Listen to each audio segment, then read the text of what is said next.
Malapit na tayo maging tagapagpatupad ng batas. Handa kaya tayo sa magiging responsibilidad. Hindi lang lakas ang kailangan. Kailangan may pagmamahal rin sa bayan. Tulad ng mga bayani natin noon. Tama, kung hindi dahil sa kanilang sakripisyo, wala tayong kalayaan ngayon.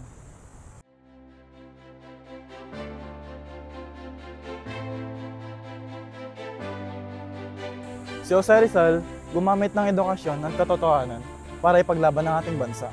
Si Andres Bonifacio naman ay pinaglaban ng kalayaan kahit itaya ang kanyang buhay.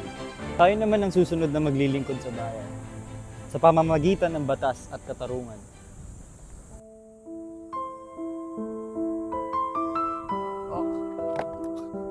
Lolo, tulungan po namin kayo. Sige po.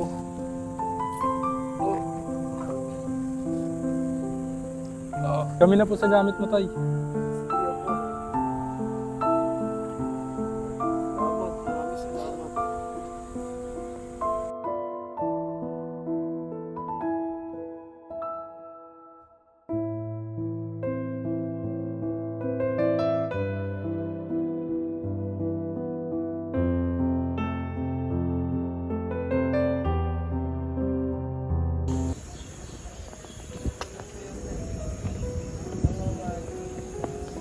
Pre, may tinulungan kaming matanda. Nakakaawa, ang bibigat ng dala. Nadapa. Oo, pre. Pre, may wallet. Check mo, may laman. May ID ba? May ID ba? Magkano Meron, laman? Sayang yun, pang Starbucks. Balik natin. Tara.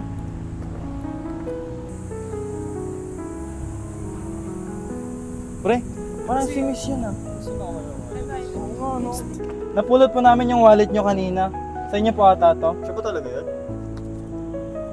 Kanina pa namin hinahanap yan. Maraming salamat po. Kala namin hindi na namin makikita to. Walang anuman po. Mas mahalaga po ang katapatan kaysa po sa anumang halaga ng pera. Daming kalat to. Linisin natin. Parte rin to ng pagmamahal sa bayan eh. Dito na ako sa plastic. Ang disiplina ay nagsisimula sa simpleng bagay. Hindi pa man kami mga pulis.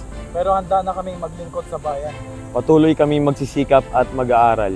Upang maging tapat, disiplinado at responsableng tagapagpatupad ng batas. Patuloy na paggawa ng tama at hindi pagsuko sa tungkulin. Kami Kami ang susunod na henerasyon ng mga tagapagpatupad ng batas. Maglilingkod kami ng may excellence, passion, integrity, at consistency para sa Pilipinas. Mabuhay ang Pilipinas!